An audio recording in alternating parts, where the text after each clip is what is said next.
Good afternoon, everyone. In our previous CSS class, we have discussed about how many types of paragraphs. So we have five types of paragraphs. So now I am going to explain about few more paragraphs. అంటే మనకి యాక్చువల్గా last క్లాస్లో descriptive paragraph, narrative paragraph, expository paragraph, persuasive paragraph, and literary paragraph. Regarding these paragraphs, we have discussed about. So now few more. It means process paragraph, compare and contrast paragraph, cause and effective paragraph, and next personal narrative paragraph. అంటే ఇక్కడ మనకి అసలు ప్రతి పారాగ్రాఫ్లో ఎన్ని types అంటే ఎలాంటి టైప్స్లో paragraphs ఉంటాయని last క్లాస్లో మనం చెప్పుకున్నాం. డిస్క్రిప్టివ్ అంటే ఈచ్ అండ్ ఎవ్రీ సెంటెన్స్ కూడా చాలా డీటెయిల్డ్గా అంటే బాగా బ్రీఫ్గా, అంటే ఇప్పుడు స్టోరీస్ తీసుకుందాం. స్టోరీస్ అంటే మనకి ప్రతిదీ పిన్ టు పిన్ మనకి ఎక్స్ప్లెయిన్ చేస్తూ ఉంటారు. అలాగే పోమ్స్ తీసుకుందాం. పోమ్ అయితే మనకి డీటెయిల్డ్గా ఇవ్వరు, కానీ అక్కడ ఒక్కొక్క స్టాంజాలో మనకి 4 సెంటెన్సెస్ ఉంటాయని చెప్పుకున్నాం. అయితే ఆ సెంటెన్స్లోనే, ఆ 4 సెంటెన్సెస్లోనే, ఆ ఒక్క స్టాంజాలోనే మొత్తం మీనింగ్ అంతా, లేకపోతే మొత్తం పోమ్లో అసలు నేరేటర్ ఏమనుకుంటున్నాడో, ఆ పోయిట్ మనకి ఏం ఎక్స్ప్రెస్ చేయాలనుకుంటున్నాడు అనేది మనకి బాగా అందులో బ్రీఫ్గా ఎక్స్ప్లెయిన్ చేస్తారు. కానీ స్టోరీస్ లాగా డీటెయిల్గా ఎక్స్ప్లెయిన్ చేసేటట్టుగా పోమ్స్ ఉండవు. పోమ్స్ వేరేగా ఉంటాయి, స్టోరీస్ వేరేగా ఉంటాయి. స్టోరీస్ అయితే డీటెయిల్డ్గా ఉంటాయి, పోమ్స్ అయితే డీటెయిల్డ్గా ఉండవు, కానీ డీటెయిల్డ్గా అర్థం చేసుకునే లాంటి వర్డ్స్ యూస్ చేసి పోయిట్ అనే వాళ్ళు రాస్తారు. సో మనకి ఒక్కొక్క పారాగ్రాఫ్స్ అసలు ఎలా ఉంటాయి అనే దాని గురించి మనం లాస్ట్ క్లాస్లో నేర్చుకున్నాం. అయితే ఇప్పుడు మనకి కొన్ని పారాగ్రాఫ్స్ ఉన్నాయి, ఇంకొన్ని. ఫస్ట్ క్వశ్చన్ చూడండి, write an example for a process paragraph. Process paragraph అంటే ఏంటంటే ఏదైనా ఒక పని గురించి కానీ, లేకపోతే ఒక వర్క్ గురించి కానీ. ఇప్పుడు మనకి ఇక్కడ ఒక ప్రాసెస్ ఇచ్చాడు. ఏం ప్రాసెస్ ఇచ్చాడు ఆన్సర్లో? Process of cleaning a room. ఒక రూమ్ని క్లీన్ చేయడానికి ప్రాసెస్ ఏంటి అని అడిగాడు. అంటే దీన్ని, అంటే రూమ్ని క్లీన్ చేయడానికి ప్రాసెస్ ఎలా ఉంటుందని ఒక పారాగ్రాఫ్లో రాయమని చెప్పాడు. అయితే ఇలాగే మనం ఇంకా ఎగ్జాంపుల్ వేరే రాసుకోవచ్చు. ఇప్పుడు ఫర్ ఎగ్జాంపుల్ ఒక బిల్డింగ్ ఉంది, దాన్ని ఎలా కన్స్ట్రక్ట్ చేసుకుంటాం, దాని ప్రాసెస్ ఏంటి అని ఒక పారాగ్రాఫ్లో రాయాలి. ప్రాసెస్ ఏంటి? ఫస్ట్ వీ వాంట్ లేబర్ కావాలి, ఇంకా కాంక్రీట్, బ్రిక్స్, మొత్తం శాండ్, అంటే మెటీరియల్ అంతా అవి ఉంటే నెక్స్ట్ లేబర్ తీసుకుని ఫస్ట్ పిల్లర్స్ వేసుకోవడం. ఇది ఒక ప్రాసెస్.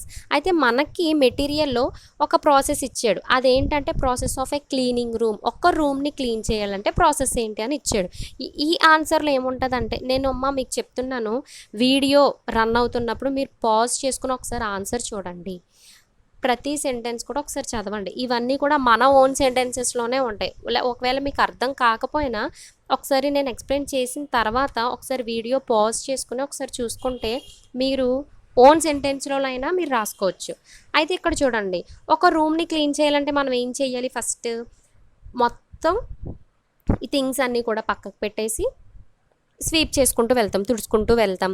నెక్స్ట్ ఏంటంటే మనం ఒక్కొక్కసారి మనం ఏదైనా అకేషన్స్ వచ్చినప్పుడు ఈ రూమ్స్ అనేవి క్లీన్ చేసుకునేవి, యుటెన్సిల్స్ క్లీన్ చేసుకునేవి అన్నీ కూడా పెట్టుకుంటాం. యాక్చువల్గా ఇంట్లో మదర్ వీళ్ళన్నీ ఇవి చేస్తూ ఉంటారు. అయితే ఇక్కడ ప్రాసెస్ ఏంటి అని అంటే రెగ్యులర్గా మనం ఏం చేస్తామో ఇందులో అదే ఉంటుంది. ఏంటి? First trash. ఇక్కడ ఏముంటుందంటే, ఒకసారి నేను చదువుతున్నాను, ఒకసారి చూడండి అమ్మా. Here is the perfect system for cleaning your room. First move all the items that don't have a proper place to the center of the room. Get rid of at least 5 things that you have not used within the last year. Take out all of the trash and place all the dirty dishes in the kitchen sink. Now find a location for each of the items you had placed in the center of the room. For any remaining items, see if you can squeeze them in under your bed or stuff them into the back of your closet. See, that was easy.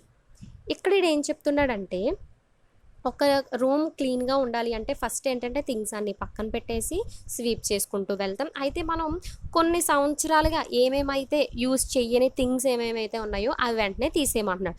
ఇక్కడ trash అన్నాడు. Trash అంటే ఏంటంటే waste material. అంటే మనకి use కానివి, లేకపోతే ఎన్నో సంవత్సరాల క్రితం నుంచి మనం యూజ్ చేయకుండా పక్కన పెట్టేసినవి మనకి చాలా ఉంటాయి. సో అవన్నీ కూడా పక్కన పెట్టేయమంటున్నాడు. ఇంకా ఇంపార్టెంట్ థింగ్స్ ఏమేమైతే ఉన్నాయో అసలు ఆ రూమ్లో ఎక్కడ పెట్టాలి, ఏ ప్లేస్లో పెట్టాలి అనేది మనం చూసుకోవాలి. ఇప్పుడు ఏదైనా ఒక చిన్న చిన్న ఇప్పుడు టేబుల్ అనేది ఉండాలి ఒక సైడ్, ఇంకా చైర్స్ కానీ ఆ టేబుల్ దగ్గర పెట్టడం, స్టూల్ ఇలాంటివి, లేకపోతే ఒక ఫ్లవర్ వాజ్ ఇలాంటివన్నీ ఉంటాయి టేబుల్ మీద పెట్టుకోవడం. అంటే ఏంటంటే మనకి యూజ్ అయినవి మాత్రమే తీసుకుని దేనికి ఎక్కడ ఏ ప్లేస్లో పెట్టాలనేది ఫైండ్ అవుట్ చేసుకుని మిగిలిన ట్రాష్ అంతా అంటే మిగిలిన వేస్ట్ మెటీరియల్ అంతా పక్కన పెట్టేసుకోవాలి. ఇంకా మనకి ఎక్కువ మెటీరియల్స్ ఏమైనా ఉన్నాయంటే వీడు ఇక్కడ ఏం చెప్తున్నాడంటే under your bed, squeeze them under your bed. ఇప్పుడు మనకి ఇళ్ళలో చాలామంది కూడా ఏంటంటే కొన్ని ఎక్కువ సామాన్లు ఉంటే మనం స్లాబ్ అండర్ ఏంటంటే అబోవ్ ద స్లాబ్ అక్కడ పెట్టుకుంటాం, మనకి అల్మారాస్ ఉంటాయి. అయితే ఇంకా ఎక్సెస్ థింగ్స్ ఏమైనా ఉంటే చాలామంది మంచం కింద పెట్టుకుంటారు, అవన్నీ ప్యాక్ చేసేసుకుని మంచం కింద పెట్టుకుంటారు. అలాగా ఏంటంటున్నాడంటే మనకు అవసరమైనవి మాత్రమే, ఆ ఆబ్జెక్ట్స్ మాత్రమే అక్కడ షో అయ్యేలాగా అంటే కనిపించేలాగా పెట్టుకుని మిగిలిన ట్రాష్ అంతా బయట పాడేసుకోవడమో లేకపోతే మన ఇంట్లోనే ఎక్కడైనా ఒక చోట పెట్టుకోవడం అనేది చెప్తున్నాడు. So this is all about the process of A cleaning room. ఒక రూమ్ని క్లీన్ చేయాలంటే ఫస్ట్ ఏం చేయాలి, మొత్తం రూమ్ అంతా క్లీన్ చేసుకుని అవసరమైన థింగ్స్ మాత్రమే ఎక్కడ ఏ ప్లేస్లో పెట్టుకోవాలో పెట్టుకుని నెక్స్ట్ ఏం చేయాలి, అవసరం లేని వస్తువులు ఏమున్నాయో అవి పక్కన పెట్టేసుకోవాలి. కొంతమంది ఏంటంటే బయట పాడేస్తారంటే ఎక్కడైనా ఒక వేస్ట్ గార్బేజ్ ఏదన్నా ఉంటే అక్కడ పాడేస్తారు. ఇంకొంతమంది ఏంటంటే పాడేయకుండా ఎవరికైనా ఇద్దాం అని చెప్పి దాన్ని ప్యాక్ చేసి ఏదైనా ఒక చోట పెట్టుకుంటారు. అలాగా ఒక రూమ్ని క్లీన్ చేసి ఒక ప్రాసెస్ పారాగ్రాఫ్ అని ఇక్కడ మనకి ఎందుకు ఇచ్చాడంటే ప్రతిదీ స్టెప్ బై స్టెప్ అదంతా ఒక ప్రాసెస్లో ఉండాలి. స్టెప్ బై స్టెప్ అంటే ఏంటంటే ఫస్ట్ ఈ స్టెప్ ఉండాలి, అంటే ఫస్ట్ ఈ పని చెయ్యాలి, నెక్స్ట్ ఇది చెయ్యాలి అని ప్రతిదీ ప్రాసెస్లో ఉంటుంది. ఏ స్టెప్ చెయ్యాలి, ఈ ప్రాసెస్ తర్వాత నెక్స్ట్ ఏ ప్రాసెస్ ఉంటుంది, అలాగ ఒక పారాగ్రాఫ్ లాగా రాయాలి. అయితే ఇక్కడ మనకి మెటీరియల్లో ఒక రూమ్ని ఎలా క్లీన్ చేయాలనే ప్రాసెస్ ఇచ్చాడు. మీరు మీ ఓన్ సెంటెన్సెస్లో వేరే ఏదన్నా రాసుకోవచ్చు. నేను మీకు ఇందాక ఎగ్జాంపుల్ చెప్పాను, ఒక బిల్డింగ్ని ఎలా కన్స్ట్రక్ట్ చేయాలి, దాని ప్రాసెస్ ఏంటి అనేదైనా మీరు ఏదైనా రాసుకోవచ్చు. లేదు మేడం ఇది ఈజీగా ఉన్నదంటే as your wish, isn't it? So this is all about the process paragraph. And coming to the next one, write an example for a compare and contrast paragraph. Compare and contrast. What is the meaning of compare? Compare అంటే ఏంటి, మనం ఒకరిని ఏంటంటే compare చేసుకోండి. ఎక్కువ ఇప్పుడు మన parents చాలామంది ఉంటారు, వాడికిలా నువ్వు చదవట్లేదు, లేకపోతే వాడికిలా నువ్వు మార్నింగ్ లేగట్లేదు, లేకపోతే ఆ అమ్మాయి వాళ్ళు చాలా పద్ధతిగా మాట్లాడుతుంది నువ్వు అంటే ప్రతిదీ అంటే పేరెంట్స్ గురించే కాదు కానీ ప్రతి ఒక్కరు కూడా కంపేర్ చేసుకుంటారు. ఇప్పుడు స్కూల్స్ కాలేజెస్ ఉన్నాయి, ఆ స్కూల్లో అడ్మిషన్స్ ఇన్ని వచ్చాయి, లేకపోతే ఆ స్కూల్లో స్ట్రెంత్ ఎంత ఉన్నారు, ఆ స్కూల్లో మేనేజ్మెంట్ అంతా ఎలా ఉన్నది, ఫ్యాకల్టీ ఎలా ఉన్నది, లేకపోతే ఆ సరౌండింగ్స్ అంతా ఎలా ఉన్నది, ప్రతిదీ కంపేర్ చేసుకోండి. కంపేర్ అనేది ఎప్పుడు చేసుకుంటాం, అవతల వాళ్ళని చూసి కంపేర్ చేసుకుంటాం. కాంట్రాస్ట్ అంటే ఏంటంటే అందులో ఉన్న పర్టిక్యులర్ థింగ్స్ అంటే కంపేర్ చేసుకుంటూ అందులో వాడి క్వాలిటీ ఏంటి దాన్ని మెయిన్ మనం ఏంటంటే దాన్ని మనం గుర్తిస్తాం. కాంట్రాస్ట్ కంపేర్ చేస్తూ వాళ్ళలో ఉన్న క్వాలిటీ, ద బెస్ట్ క్వాలిటీ ఏంటనేది గుర్తిస్తాం. అయితే ఇక్కడ మనకి మెటీరియల్లో మనకి ఈ సిఎస్ఎస్ మెటీరియల్లో ఒక ఎగ్జాంపుల్ ఇచ్చారు. ఏంటంటే ఒక ఓషియన్ గురించి, ఒక లేక్ గురించి. ఓషియన్ అంటే ఏంటి, మనకి ఓషియన్స్ ఉన్నాయి. How many oceans are there in our వరల్డ్లో ఎన్ని ఓషియన్స్ ఉన్నాయి, Pacific ocean, Atlantic ocean, Indian ocean, arctic ocean, ఇలా మనకి 5 ఓషియన్స్ ఉంటాయి. సో అయితే ఇప్పుడు ఓషియన్స్కి ఇంకా లేక్స్ కూడా ఉన్నాయి మనకి చాలా. ఇప్పుడు ఎగ్జాంపుల్ మన ఆంధ్ర స్టేట్లో లేక్స్ తీసుకోండి, కొల్లేరు లేక్, పులికాట్ లేక్ అని, ఇంకా కుంకుమ్ లేక్, ఇవన్నీ బాగా పాపులర్ లేక్స్ అన్నమాట. అయితే ఇక్కడ రెండిట్ని కంపేర్ చేస్తూ అందులో ఉన్న కాంట్రాస్ట్ ఏంటనే దాని గురించి ఒక ఎగ్జాంపుల్ ఏదైనా రాయండి అన్నారు. అయితే ఇందులో ఒక ఓషియన్ గురించి, ఒక లేక్ గురించి తీసుకున్నాం, రెండు కంపేర్ చేద్దాం. ఎలా అంటే ఇప్పుడు see this one, oceans and lakes have much in common but they are also quite different. Both are bodies of water but oceans are very large bodies of salt water while lakes are much smaller bodies of fresh water.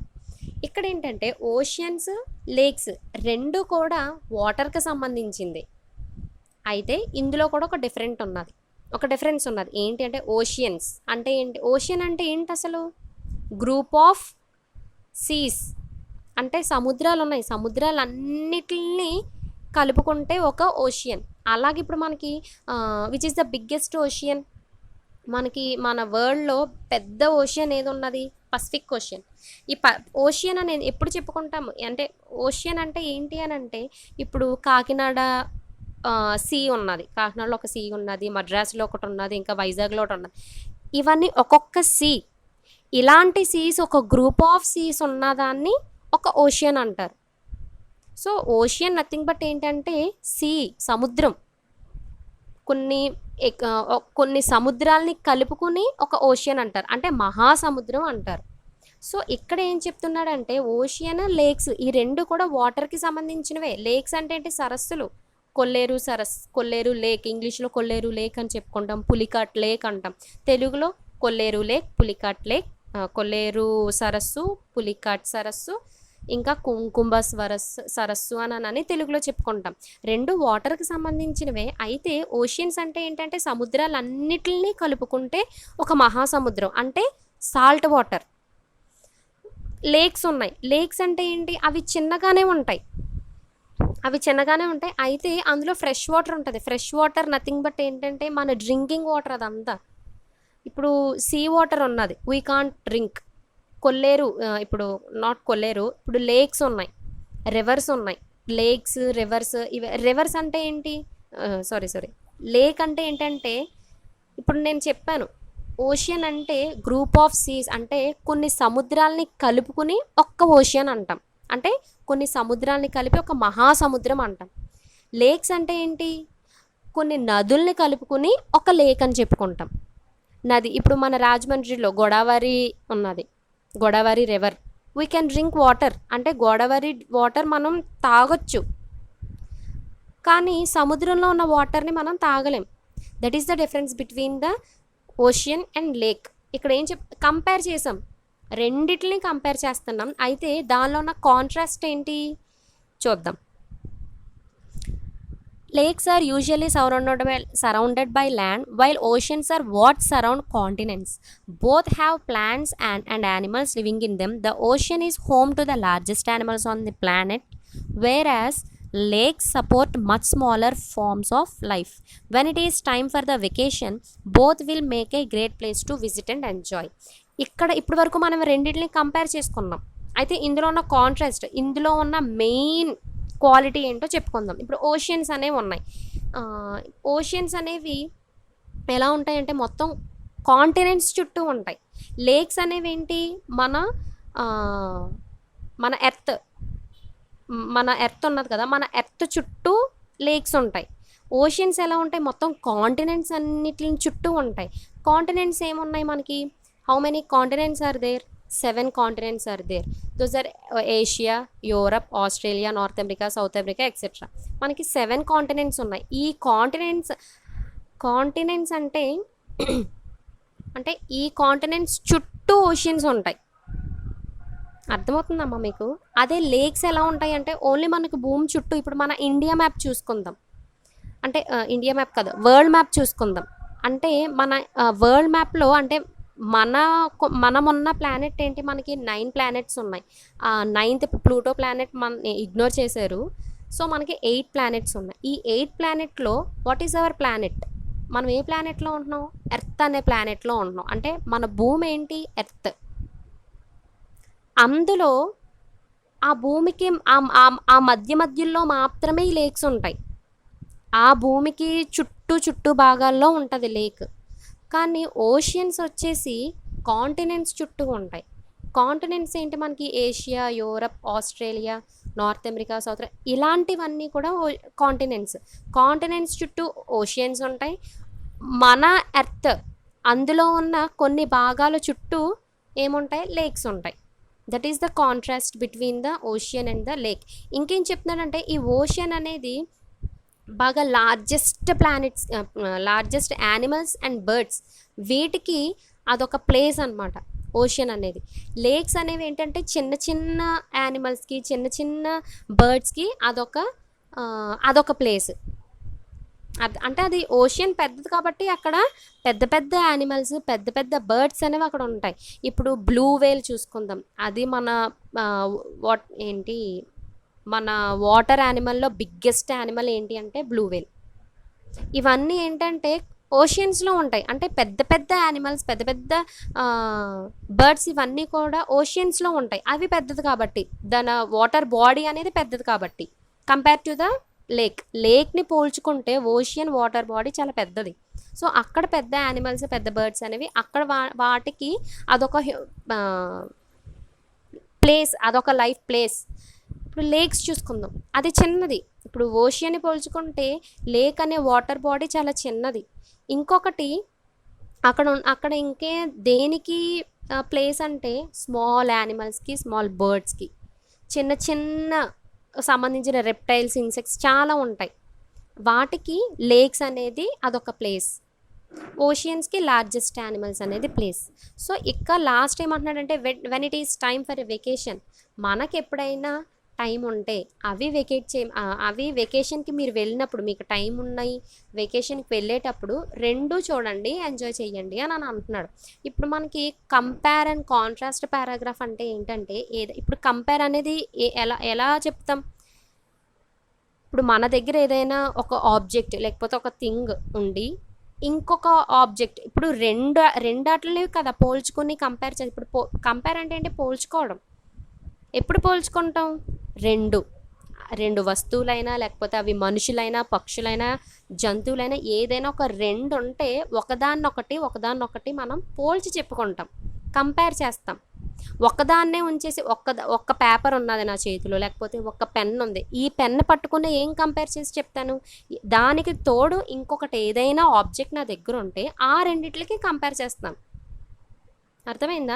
అలాగా ఇప్పుడు మనకి compare and contrast paragraph అంటే ఏంటంటే ఏదైనా రెండు వస్తువుల గురించి కానీ, రెండు బర్డ్స్ గురించి కానీ, జంతువుల గురించి కానీ, లేకపోతే మనుషుల గురించి కానీ, ప్లేసెస్ గురించి కానీ, ఏదైనా రెండింటి గురించి కంపేర్ చేస్తూ అందులో ఉన్న క్వాలిటీ గురించి, అంటే అందులో ఉన్న కాంట్రాస్ట్ గురించి ఎక్స్ప్లెయిన్ చేస్తూ చెప్పేది కంపేర్ అండ్ కాంట్రాస్ట్ పారాగ్రాఫ్. ఈ మెటీరియల్లో మనకి ఓషియన్ గురించి, లేక్ గురించి కంపేర్ చేస్తూ అందులో ఉన్న ముఖ్యమైన విషయాలు మనకు చెప్పారు. ఇప్పుడు మనకి ఓషియన్, లేక్ ఉన్నది, ఈ రెండు కూడా వాటర్ బాడీసే. రెండు కంపేర్ చేసుకున్నాం, అది వాటర్ బాడీయే, ఇది వాటర్ బాడీయే. అయితే ocean water we can't drink, అంటే సముద్రపు వాటర్ మనం తాగలేం. Lake water we can drink, అది మనం తాగొచ్చు. ఇంకా అందులో కాంట్రాస్ట్ ఏంటి అంటే, ఇంకా అందులో ముఖ్యమైన విషయాలు ఏంటి అంటే, ఓషియన్ అనేది మొత్తం కాంటినెంట్స్ చుట్టూ ఉంటుంది, లేక్స్ అనేవి ఓన్లీ మన ఎర్త్ చుట్టూ మాత్రమే ఉంటుంది. అర్థమైందమ్మా? నెక్స్ట్ ఇంకా అందులో ఉన్న కాంట్రాస్ట్ అంటే, ఇంకా అందులో ఇంపార్టెన్స్ ఇంకా మనకి ఏం చెప్పాడంటే, ఓషియన్స్లో పెద్ద పెద్ద యానిమల్స్, లార్జెస్ట్ యానిమల్స్కి అది ప్లేస్, లేక్స్ చాలా చిన్న చిన్న వాటికి మాత్రమే అది ప్లేస్. ఇలాగా ఆ రెండిటిని కంపేర్ చేస్తూ అందులో ఉన్న ముఖ్యమైన విషయాల్ని కాంట్రాస్ట్గా చెప్పాలి. That is the meaning of the compare and contrast paragraph. అర్థమైందమ్మా? నేను మళ్ళీ చెప్తున్నాను, ఈ కంపేర్ అండ్ కాంట్రాస్ట్ పారాగ్రాఫ్లో ఒకవేళ మీకు ఎగ్జామ్లో ఈ క్వశ్చన్ ఏదైనా ఇస్తే ఈ రెండిటి గురించే రాయాలి అని నేను చెప్పట్లేదు. ఏదైనా రెండు తీసుకోండి, వాటిని కంపేర్ చేస్తూ వాటిలో ఉన్న ఇంపార్టెన్స్ని రాయండి. ఇది ఓకే అయితే ఇదన్నా మీరు రాయొచ్చు. అర్థమైందమ్మా? So this is all about the compare and contrast paragraph. Next one, write an example for a cause and effect paragraph. అంటే ఏంటంటే ఇక్కడ ఈ పారాగ్రాఫ్ ఏంటి, ఒక కారణం ఉండాలి. ఆ కారణం నుంచి ఇప్పుడు ఏదైనా ఒక రీజన్ ఉన్నది, కాజ్ అంటే ఏంటో ఒక కారణం, ఒక రీజన్, ఆ రీజన్ నుంచి నేను ఎలా మారాను, ఆ రీజన్ వల్ల నేను ఎలా ఎఫెక్టివ్గా మారాను, దాని గురించి ఒక పారాగ్రాఫ్. ఇక్కడ మనకి ఇందులో ఏమి ఇచ్చాడంటే, the causes that had the effect of making me a high achieving student. ఇక్కడ ఒక స్టూడెంట్ చెప్పుకుంటున్నాడు. ఏం చెప్పుకుంటున్నాడంటే, నేను ఒక కారణం వల్ల, కొన్ని కారణాలు అంటే కొన్ని రీజన్స్ నేను మార్చుకున్నాను. అవి ఎలా మారాయంటే, the effect of making me a high achieving student. అవి నేను ఎప్పుడైతే ఆ రీజన్స్, ఆ కాజెస్ అని నేను నా జీవితంలో మార్చుకున్నానో, నేను ఎలా మారాను, ఒక హై అచీవింగ్ స్టూడెంట్, నేను ఒక మంచి స్టూడెంట్ లాగా నేను మారాను అని చెప్తున్నాడు. అయితే దాన్ని కింద ఇంకా డీటెయిల్డ్గా మనకు చూపించాడు చూడండి అమ్మా. I do well in the school and people think I am smart because of it, but it's not true. In fact, 3 years ago I struggled in school. However, 2 years ago I decided to get serious about school and made a few changes. First, I decided I would become interested in whatever I was being taught, regardless of what other people thought. I also decided I would work hard every day and never give up on any assignment. I decided to never fall behind. Finally, I decided to make a school a priority over friends and fun. After implementing these changes, I became an active participant in classroom discussions. ఇక్కడ వరకు నేను చదివాను కదా, ఇక్కడ వరకు అమ్మ ఇవన్నీ కూడా మన రెగ్యులర్ సెంటెన్సెస్ మాత్రమే. చాలా కష్టంగా ఉన్నాయి మేడం అని మీరు అనుకోవద్దు. ఇప్పుడు ఈ పారాగ్రాఫ్లో ఏం చెప్పుకుంటున్నారంటే, ఈ స్టూడెంట్ తన గురించి తను చెప్తున్నాడు. తనని చాలా స్మార్ట్ అనేవారంట. అయితే అదంతా కూడా అది అసలు నిజమే కాదు. ఒకప్పుడు అంటే ఇక్కడ చెప్పుకుంటున్నాడు ఒక 3 years ఎగో, ఒకప్పుడు 3 years ఒక 3 సంవత్సరాల క్రితం ఎలా ఉండేవాడంటే ప్రతిదీ కూడా చాలా స్ట్రగుల్ అవుతూ, అంటే స్కూల్కి వెళ్ళాలన్నా లేకపోతే ఏదైనా వర్క్స్ చేయాలన్నా చాలా బాధపడిపోతూ ఉండేవాడంట. కానీ ఒక 2 years బ్యాక్ తన మొత్తం ఏంటంటే తనకున్నవన్నీ కూడా చేంజ్ చేసుకున్నాడు. అంటే ఏమేమైతే తను మార్చుకోవాలో, అంటే ఏంటంటే ఇప్పుడు స్కూల్ విషయంలో చాలా స్ట్రగుల్ అయ్యేవాడు. అంటే ఏంటంటే ఇష్టం లేకపోవడం, ఏది కూడా శ్రద్ధగా చేసేవాడు కాదేమో మరి ఈ అబ్బాయి. అంటే వెదర్ హీస్ ఇక్కడ ఐ అనే రెఫర్ చేసి ఉన్నది, అంటే అక్కడ బాయ్ ఆ గర్ల్ అనేది మనకు తెలీదు. కానీ నేను ఎగ్జాంపుల్ ఒక బాయ్ నేను తీసుకుంటున్నాను. అయితే ఇక్కడ ఈ అబ్బాయి ఏంటంటే కొన్ని నిర్ణయాలు మార్చుకున్నాడు. అంటే ఏంటంటే ఎలా ఉండాలి, ఎలా ఉండకూడదని డిసైడ్ అయ్యాడు. అంటే స్కూల్ వర్క్స్ ఎలా చేయాలి, నేను హార్డ్ వర్క్ చేయాలి, never give up any assignment, అంటే ఏ అసైన్మెంట్ కూడా నేను వదలకూడదు, ప్రతి వర్క్ చేయాలి అని తను ఇంతకు ముందు ఉండేవాడు కంటే ఇప్పుడు ప్రెజెంట్ తనలో ఉన్న ప్రతి క్వాలిటీని కూడా మార్చుకున్నాడు. ఇలా ఉండకూడదు, ఇలా ఉండాలి. తను ఎప్పుడైతే తన నిర్ణయాలన్నీ మార్చుకున్నాడో తర్వాత ఎట్ లాస్ట్ ఏమైందంటే he became an active participant in class room activities. ఒకప్పుడైతే అసలు శ్రద్ధ అనేది ఉండేది కాదు, చాలా స్ట్రగుల్ అయిపోతూ ఉండేవాడు, అసలు ఇంట్రెస్ట్ చూపించేవాడు కాదు. When he has changed all these things, ఎప్పుడైతే ఇవన్నీ మార్చుకున్నాడో తన లైఫ్లో ఒక ఎఫెక్టివ్ ఏంటంటే ఒక క్వాలిటీ వచ్చింది. ఏంటి ఆ క్వాలిటీ అంటే మొత్తం క్లాస్ రూమ్ అందరిలో కంటే తను ఒక బెస్ట్ అండ్ యాక్టివ్ పార్టిసిపెంట్ కింద తనకి ఒక ఎఫెక్టివ్ నేమ్ అనేది వచ్చింది. And next see then my test scores began to rise. I still remember the first time that someone made fun of me because I was smart. How exciting it seems to me that being smart is simply a matter of working hard and being interested. After all, learning a new game is hard work even when you are interested. Unfortunately, learning a new video game doesn't help you get into the college or get a good job. ఇక్కడ at last ఈ అబ్బాయి ఏం చెప్పాడంటే, ఇప్పుడు నేను ఎప్పుడైతే ఈ నిర్ణయాలను ఎప్పుడైతే నేను మార్చుకున్నానో అది నా మీద ఎలా ప్రభావితం చూపించిందంటే, క్లాసులో అందరికంటే నేను యాక్టివ్ స్టూడెంట్ లాగా, లేకపోతే అంతకుముందు మార్క్స్ కంటే అప్పటి నుంచి నా మార్క్స్ అనేవి రైజ్ అవుతూ ఎక్కువ అవుతూ వచ్చాయి. ఇలాగా ప్రతి దాంట్లో నేను ఇంట్రెస్ట్ చూపించాను. నా నిర్ణయాలు, నా కాజెస్ నేను అన్నీ మార్చుకున్నాను. కాబట్టి అంటే ముందు ఉండేదానికంటే ఆ తర్వాత నేను ఎలా ఉండాలని నేను ఎప్పుడైతే మార్చుకున్నానో, నేను మారానో, ఆ మారడం వల్ల నాకు ఈ ఎఫెక్ట్ అనేది వచ్చింది. ఎలాంటి ఎఫెక్ట్? ఏ గుడ్ స్టూడెంట్ లాగా, ఒక మంచి యాక్టివ్ పార్టిసిపెంట్ లాగా నాకు ఒక మంచి పేరు అనేది వచ్చిందని చెప్తున్నాడు.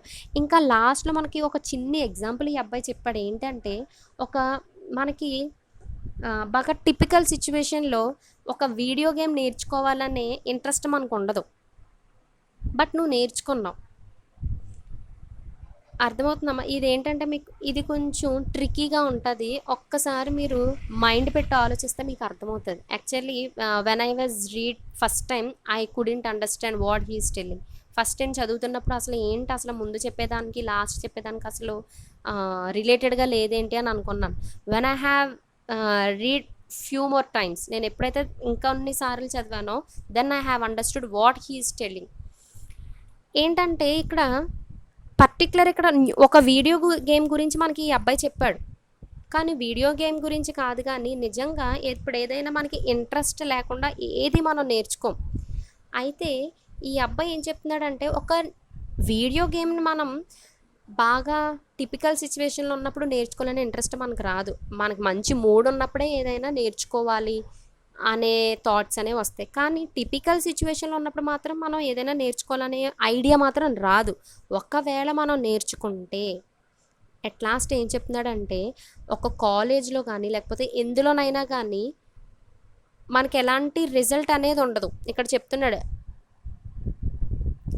Learning a new video game doesn't help you get in to college are get a good job. అంటే నువ్వు కొత్త దాంట్లో ఎందుకెలా, అది ఒక జాబ్లోకి అవ్వచ్చు, లేకపోతే ఏదైనా కాలేజ్కి అవ్వచ్చు, లేకపోతే ఒక ఏదైనా స్కూల్కి అవ్వచ్చు, ఏదైనా కొత్త దాంట్లోకి ఎందులైనా వెళ్ళాలని అనుకున్నప్పుడు ఇలాంటివన్నీ కూడా మనకి హెల్ప్ చెయ్యు అని చెప్తున్నాడు. ఇట్ డజంట్ హెల్ప్ యూ అంటే ఏంటంటే ఇక్కడ వీడు ఒక వీడియో గేమ్ని ఎగ్జాంపుల్ తీసుకున్నాడు. నేనేం చెప్తున్నానంటే ఎప్పుడైతే మనకి అవసరమైన వాటి గురించి, ఇప్పుడు మన లైఫ్లో ఇప్పుడు కొత్తగా ఇప్పుడు ఒక సిస్టమ్ నేర్చుకోవాలనుకుంటున్నాం, నీకు రాదు, అది సిస్టమ్ నేర్చుకుంటే you may have better future. నీకు దాని గురించి ఫ్యూచర్లో చాలా మంచి ఫ్యూచర్ ఉంటుంది దాని గురించి. అంటే ఏంటంటే నీ ఫ్యూచర్లో అంటే నీ ఫర్దర్గా నువ్వు ఏదైనా చదువుకోవాలనుకున్నప్పుడు దాని గురించి ఏదైనా రిలేటెడ్గా లేకపోతే ఫర్దర్గా ఏదైనా జాబ్ చేయాలనుకుంటున్నావు, సిస్టమ్ నీకు యూజ్ అవుతుంది. సో యూ కెన్ లెర్న్, అంటే సిస్టమ్ గురించి నువ్వు ఏదైనా నేర్చుకోవచ్చు. అయితే ఇప్పుడు పనికి రాని దాని గురించి నువ్వు ఏదైనా నేర్చుకున్నావు, అది నీకు ఫ్యూచర్లో ఏదైనా యూజ్ అవుతుందా? యూజ్ అవ్వదు, నీకు హెల్ప్ అవ్వదు. అది చెప్పాడు ఈ అబ్బాయి. ఇక్కడ ఈ అబ్బాయి ఎలాంటి నిర్ణయాలు తీసుకున్నాడు? I decided I wood work hard everyday. ప్రతిరోజు నేను చాలా బాగా వర్క్ చెయ్యాలి. వర్క్ హార్డ్, మనం ఎప్పుడైతే పని ఎక్కువ చేస్తామో, బాగా ఎప్పుడైతే చదువుకుంటామో ఆ రిజల్టే మనకు వస్తుంది. అయితే ఎప్పుడైతే ఈ అబ్బాయి ఇలాంటి చేంజెస్ ఇలా ఈ విధంగా డిసైడ్ అయ్యాడో అట్ లాస్ట్ తనకు ఒక మంచి పేరు వచ్చింది క్లాస్ రూమ్లో.